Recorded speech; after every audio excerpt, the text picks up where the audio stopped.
ഈ അടുത്ത കാലത്ത് ഒരു 50 വയസ്സുള്ള ഒരു വ്യക്തി എന്നെ കാണിക്കാൻ വേണ്ടിയിട്ട് വന്നു. അദ്ദേഹത്തിന്റെ ഹൃദയത്തിൽ ഒരുപാട് ബ്ലോക്കുകളുണ്ട്. പല ഡോക്ടർമാരും ആൻജിയോപ്ലാസ്റ്റി ചെയ്യാൻ വേണ്ടിയിട്ട് അദ്ദേഹത്തോട് സജസ്റ്റ് ചെയ്തു. ആൻജിയോപ്ലാസ്റ്റിയെ കുറിച്ച് പലർക്കും ഒരുപാട് തെറ്റിദ്ധാരണകളുണ്ട്. ഇതുപോലെ ഈ വ്യക്തിക്കും ആൻജിയോപ്ലാസ്റ്റിയെ കുറിച്ച് ഒരുപാട് സംശയങ്ങൾ കാരണം അദ്ദേഹം ആൻജിയോപ്ലാസ്റ്റി ചെയ്യാനേ നിന്നില്ല. അദ്ദേഹത്തിന്റെ ഒരു സംശയം എന്താണെന്ന് വെച്ചാൽ, ആൻജിയോപ്ലാസ്റ്റി എന്ന് പറയുന്ന ചികിത്സാ രീതി ബ്ലോക്കിന്റെ ഒരു പെർമനന്റ് ആയിട്ടുള്ള സൊല്യൂഷൻ അല്ലല്ലോ.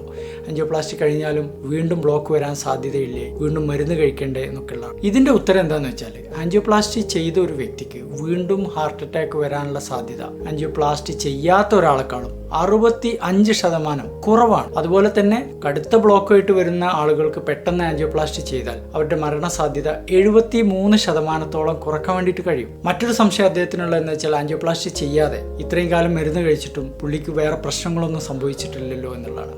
ഇത് പലർക്കും ഉള്ളൊരു സംശയമാണ്. പക്ഷേ പഠനങ്ങൾ കാണിക്കുന്നത് എന്താണെന്ന് വെച്ചാൽ, കൂടിയ ബ്ലോക്കുള്ള ഒരു വ്യക്തി ബ്ലോക്ക് നീക്കാതെ കൊണ്ടു നടക്കുകയാണെങ്കിൽ പതുക്കെ പമ്പിങ് ശക്തി കുറയാൻ വേണ്ടിയിട്ട് സാധ്യതയുണ്ട്. എത്രത്തോളം എന്ന് വെച്ചാൽ 50% ആളുകൾക്ക് 5 വർഷത്തിനുള്ളിൽ പമ്പിങ് കുത്തനെ കുറഞ്ഞതായിട്ട് പഠനങ്ങൾ കണ്ടിട്ട്. പമ്പിങ് കുറഞ്ഞു കഴിഞ്ഞാൽ പിന്നെ അത് തിരിച്ചു കിട്ടാൻ വളരെ ബുദ്ധിമുട്ടാണ്. എന്ന് വെച്ചാൽ നമ്മൾ ബ്ലോക്ക് നീക്കാതെ മരുന്ന് മാത്രം കഴിച്ചുകൊണ്ടിരിക്കുകയാണെങ്കിൽ ചില ആളുകൾക്കെങ്കിലും നമ്മൾ അറിയാതെ നമ്മുടെ ഹൃദയം നശിച്ചുകൊണ്ടിരിക്കുന്നു. മറ്റൊരു പഠനത്തിൽ കണ്ടിട്ടുള്ള എന്താണെന്ന് വെച്ചാൽ, ബ്ലോക്ക് നീക്കാതെ കൊണ്ടു നടക്കുന്ന വ്യക്തികളിൽ ഓരോ 100 പേരിലും 30ഓളം ആളുകൾ സഡൻ ഡെത്ത് സംഭവിച്ചു എന്നുള്ളതാണ്. എന്ന് വെച്ചാൽ ഇതൊരു ഗാംബ്ലിംഗ് പോലെയാണ്. നമ്മുടെ ഹൃദയത്തെ കൊണ്ട് നമ്മൾ റിസ്ക് എടുക്കുകയാണ്. ആ റിസ്ക് ചിലപ്പോൾ നമ്മളെ മരണം വരെ എത്തിച്ചേക്കാം. മറ്റൊരു പ്രധാന വ്യത്യാസം എന്ന് വെച്ചാൽ, ബ്ലോക്കുള്ള ഒരു വ്യക്തി ബ്ലോക്ക് നീക്കുന്ന ആൻജിയോപ്ലാസ്റ്റി ചികിത്സ ചെയ്ത് കഴിയുന്നതോടെ ബ്ലോക്കിന്റെ ശല്യം അവിടെ മാറുന്നുണ്ട്. അതുകൊണ്ട് തന്നെ പിന്നെ ആ വ്യക്തിക്ക് കൂടുതൽ മരുന്നുകളൊന്നും വേണ്ടിവരില്ല. മരുന്നുകളുടെ എണ്ണം ഒരുപാട് കുറയ്ക്കാൻ വേണ്ടിയിട്ട് കാർഡിയോളജിസ്റ്റുകൾക്ക് സാധിക്കും.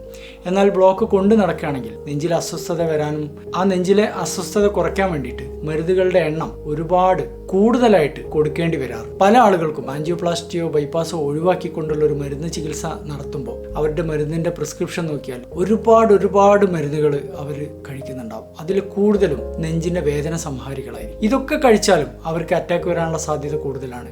അവരുടെ ഹൃദയത്തിന്റെ പമ്പിങ് കുറയാനുള്ള സാധ്യത. അവസാനമായിട്ട് ഞാൻ ആ വ്യക്തിയോട് പറഞ്ഞു, നമ്മുടെ ശരീരത്തിൽ പ്രത്യേകിച്ച് ഹൃദയത്തിൽ എന്തെങ്കിലും ഒരു കേടുണ്ടെങ്കിൽ അത് വേഗം റിപ്പയർ ചെയ്യുക. ഭാവിയിൽ വീണ്ടും വരുമെന്ന് ആലോചിച്ചിട്ട് ഇപ്പോഴുള്ള കേട് നമ്മൾ റിപ്പയർ ചെയ്യാതിരിക്കരുത്. ആൻജിയോപ്ലാസ്റ്റി ചെയ്ത് കഴിഞ്ഞാൽ പിന്നെ നമ്മളൊരു രോഗി അല്ലാതായിട്ട് മാറും. ആൻജിയോപ്ലാസ്റ്റി ചെയ്യാതെ നിങ്ങൾ മരുന്ന് കഴിച്ചു പോകണമെങ്കിൽ നിങ്ങളൊരു ഹൃദ്രോഗിയായിട്ട് തുടരുകയാണ്. ഇതാണ് ഏറ്റവും പ്രധാനപ്പെട്ടത്.